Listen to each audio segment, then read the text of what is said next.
여러분 안녕하십니까? 주의 크신 은혜와 사랑이 여러분 모두에게 임하길 바랍니다. 오늘은 수요일교과 고난은 하나님이 의도하신 것이 아니다 라는 주제로 교과 내용을 함께 살펴보겠습니다. 먼저 기도하고 시작하겠습니다.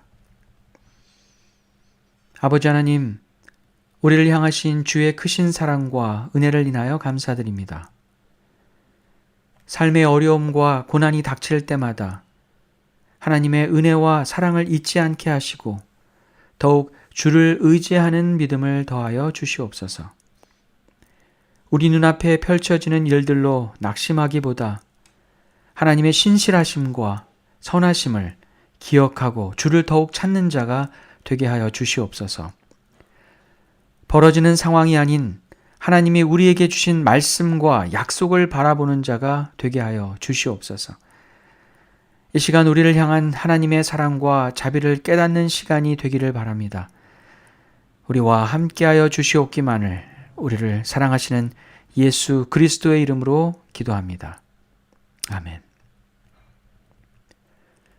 우리가 인생을 살면서 고생과 근심하는 일들을 만날 때마다 우리는 종종 하나님을 원망하기도 하고 우리의 믿음이 흔들리기도 하는데요.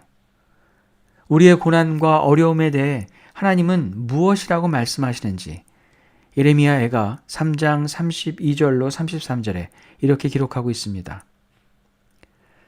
그가 비록 근심하게 하시나 그의 풍부한 인자하심에 따라 긍휼히 여기실 것임이라.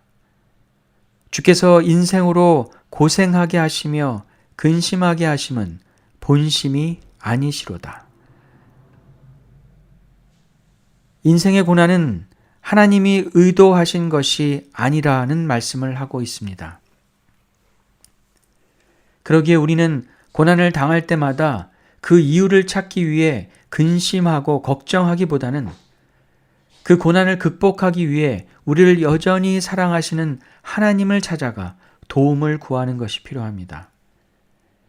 하나님의 풍부한 인자하심과 긍휼하심에 의지하는 것이 고난을 이기는 방법입니다.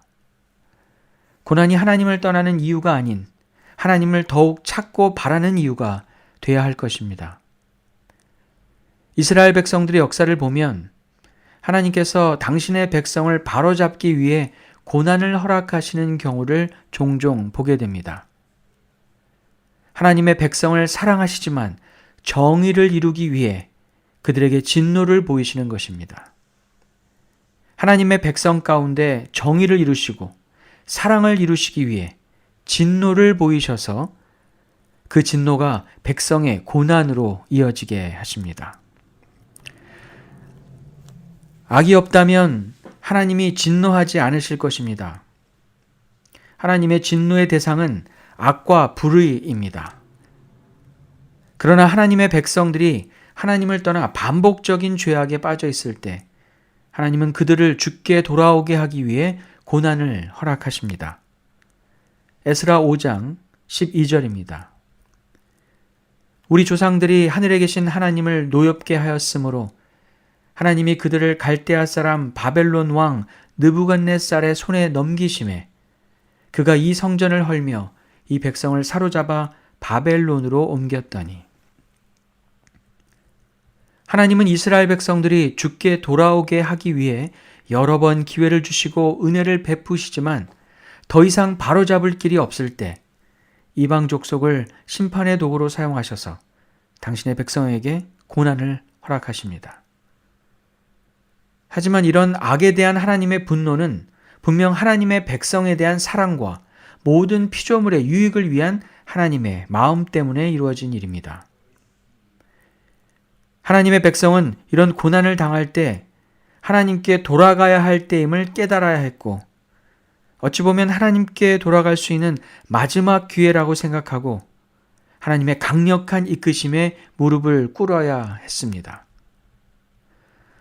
우리가 하나님의 사랑과 자비 아래 있다고 해서 고난과 어려움이 없을 것이라고 착각해서는 안 될 것입니다. 고난과 어려움이 있을 때마다 우리는 우리를 위해 대신 고난을 당하고 죄악에 대한 형벌을 대신 받으신 예수님의 십자가를 생각해야 할 것입니다. 각 시대의 대쟁투에는 이렇게 기록하고 있습니다. 그분께서 무한히 자비하심으로 죄인에게 심판을 집행하지 않으신다고 스스로 안심하는 자들은 갈보리의 십자가를 쳐다보아야 한다. 흠없는 하나님의 아들이 돌아가신 것은 죄의 삭시 사망이라는 것과 하나님의 율법을 범하는 것은 모두 합당한 벌을 받아야 한다는 것을 입증해 준다. 하나님의 무한하신 사랑과 자비 때문에 하나님의 심판을 두려워할 필요가 없다고 생각한다면 우리는 갈보리의 십자가를 생각해야 합니다. 예수님이 십자가에서 죽으시고 죄의 저주를 온몸으로 받으신 것은 하나님이 기뻐하며 하신 일이 아니었습니다. 그러나 예수님의 십자가 죽음은 죄와 악에 대한 하나님의 노하심이 어떠한지를 보여줍니다. 주님이 우리를 살리기 위해 자기 자신을 죄와 악에 대한 형벌 아래 던지셨습니다. 십자가를 통해 죄와 악에 대한 하나님의 정죄를 보여주심과 동시에 우리를 위한 크고 위대한 사랑을 보여주신 것입니다. 주님께서 십자가에서 죽으신 것은 하나님이 기뻐하며 즐겨하신 일이 아니라 그의 피조물을 살리기 위한 사랑과 죄악에 대한 형벌 때문에 벌어진 일입니다. 십자가에서 우리를 향한 놀라운 사랑과 죄와 악에 대한 형벌이 동시에 이루어졌습니다. 이 시간 하나님 하나님 어찌하여 나를 버리시나이까 라고 십자가에서 외치셨던 예수님의 모습을 생각해 봅니다. 우리가 주님이 죽으신 십자가를 깊이 생각할 수 있다면 주님의 사랑과 자비만 생각하고 죄와 악에 대한 하나님의 불붙는 마음을 무시하지 않을 것입니다. 갈보리의 십자가를 매 순간 쳐다보는 자라면 죄와 악에 대한 정죄를 온몸으로 받으신 주님을 생각하게 되고 주의 크신 사랑을 잊지 않을 것입니다. 예수님의 십자가 죽음이 결코 하나님께서 즐겨하며 이루신 일이 아닌 것처럼 우리의 삶에 일어나는 고난들은 하나님이 의도하신 일은 아닙니다. 우리 인생의 모든 고난이 우리의 반복된 죄로 인한 것이라고 말할 수는 없지만 우리가 종종 고난 가운데 있게 된다는 것은 엄연한 우리의 현실입니다. 하지만 우리의 고난의 이유를 찾는 과정에서 우리를 향하신 하나님의 사랑을 의심할 필요는 없습니다.